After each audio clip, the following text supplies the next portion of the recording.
kaitannya dengan CASN ya, penerimaan CASN tahun 2024.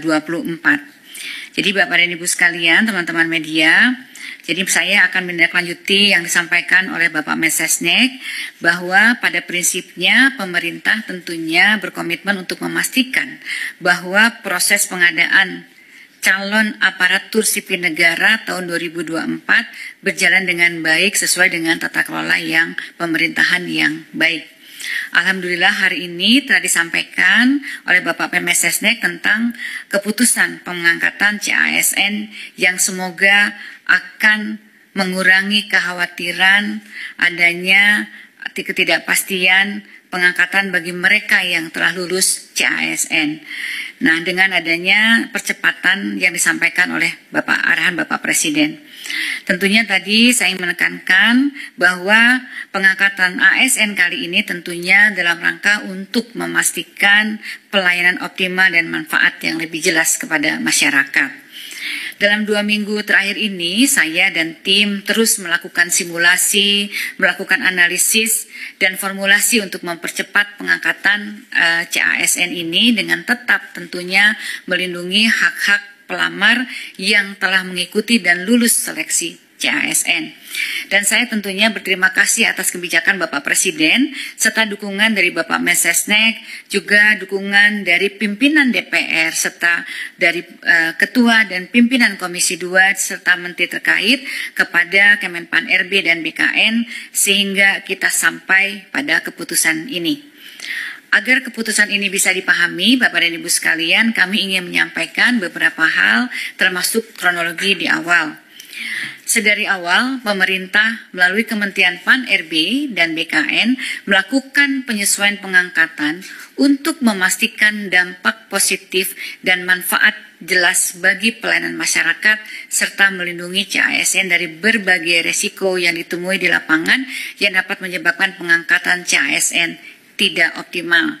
Antara lain, pertama, tanggal waktu mulai bekerja atau SPMT, surat perintah melaksanakan tugas yang dikeluarkan oleh instansi masing-masing seringkali lebih lama dari tanggal pengangkatan atau dari TMT, lebih lama daripada TMT dengan penetapan tanggal yang berbeda. TMT dilakukan dengan penetapan tanggal yang berbeda sehingga CASN harus menunggu dari mulai diangkat sampai mulai bekerja seperti pernah terjadi pada beberapa kali sebelumnya.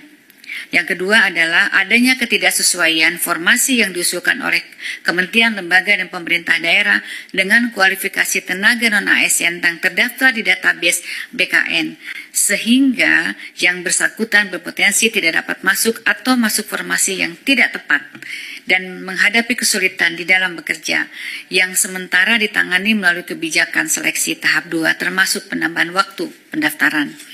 Yang ketiga adalah saat ini Bapak dan Ibu sekalian baru saja terjadi perubahan organisasi kabinet dan adanya kepala daerah yang baru, tentunya ini akan memunculkan kebutuhan penyesuaian penempatan pegawai yang perlu dilakukan oleh masing-masing kementerian dan lembaga serta Pemda.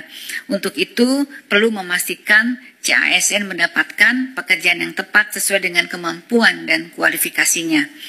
Kemudian yang terakhir ini yang juga kita hadapi bahwa ada sejumlah kementerian, lembaga, dan pemerintah daerah yang sehingga saat ini masih terdapat sekitar 213 instansi yang mengusulkan penundaan pengangkatan dengan berbagai alasan dan kebutuhan.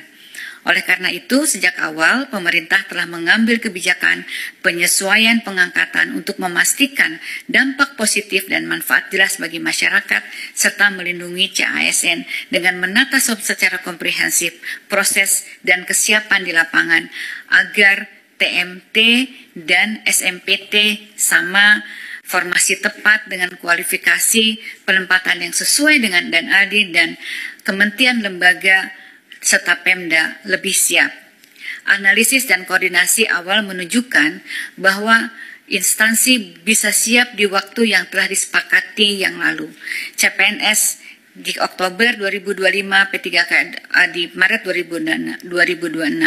Ini murni karena kami ingin memperkuat dan memastikan kesiapan instansi pemerintah, baik pusat maupun daerah di lapangan dalam pengangkatan CASN yang harus dilaksanakan secara hati-hati dan menjamin kepastian pengangkatan.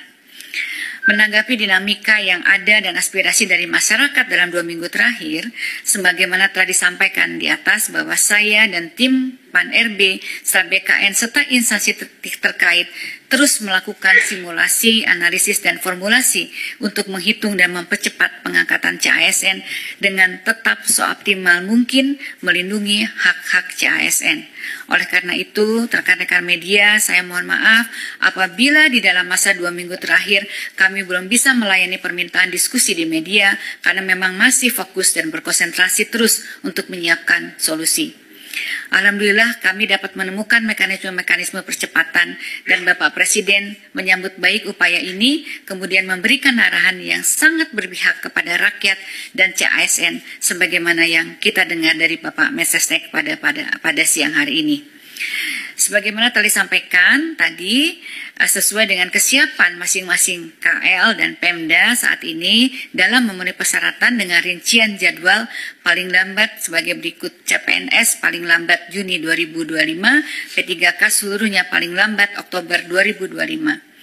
Dengan kebijakan ini tentunya pemerintah pusat dalam hal ini Kemenpan RB dan BKN sesuai arahan Bapak Presiden mempersilahkan dan akan memfasilitasi pengangkatan selama kementerian, lembaga, dan Pemda masing-masing saat ini telah menunjukkan kesiapan dalam memenuhi persyaratan. Hal ini sudah merupakan kebijakan yang sangat optimal sesuai aspirasi yang kami terima sehingga saat ini peran aktif kementerian, lembaga, dan pemerintah daerah tentunya sangat dibutuhkan. Sebagai informasi, rekan-rekan media, Bapak dan Ibu sekalian, pengangkatan CASN memiliki beberapa persyaratan yang diperlukan oleh setiap kementerian, lembaga, dan Pemda. Pertama, tentunya KR harus telah melakukan proses seleksi bagi peserta yang telah mendaftar dan mengikuti dan dinyatakan lulus. Bagi CPNS, instansi telah mendapatkan persetujuan teknis dan penetapan nomor induk pegawai dari Kepala BKN atau dalam proses pemberkasan. Bagi P3K, instansi telah mengusulkan kepada Kepala BKN untuk mendapatkan nomor induk PPPK dan saat ini sedang proses pemberkasan. Instansi telah mendapatkan penerbitan NIP CPNS nomor induk P3K yang diterima P3K. Kemudian peserta telah membuat surat pernyataan bersedia mengabdi dan tidak mengajukan pindah instansi. Pejabat pembina kepegawaian menetapkan keputusan pengangkatan sebagai ASN dan instansi telah menyiapkan anggaran yang tertuang di dalam DIPA Kementerian Lembaga dan Pemerintah Daerah, sarana prasarana instansi pemerintah untuk mengangkat CASN yang akan diangkat. Sesuai dengan Bapak Presiden, dengan pengumuman ini, seluruh kementerian, lembaga, dan pemerintah Pemda perlu segera menindaklanjuti kebijakan ini dengan menyusun perencanaan pengangkatan CASN secara melalui simulasi dan analisis dengan mempertimbangkan kesiapan masing-masing dalam pemenuhan persyaratan yang telah kami sebutkan. Kemudian segera melaporkan kesiapan ini agar difasilitasi oleh BKN agar pengangkatan ini dapat dilakukan paling lambat sesuai jadwal yang ditentukan sebagaimana yang saya sebutkan tadi. Saya juga ingin mengingatkan kembali sesuai dengan konferensi pers yang dilaksanakan di Kompleks DPR RI tanggal 14 Februari yang lalu, Menteri Keuangan sudah menyampaikan bahwa tidak ada PHK tenaga non-ASN di Kementerian Lembaga dan Pemerintah Daerah.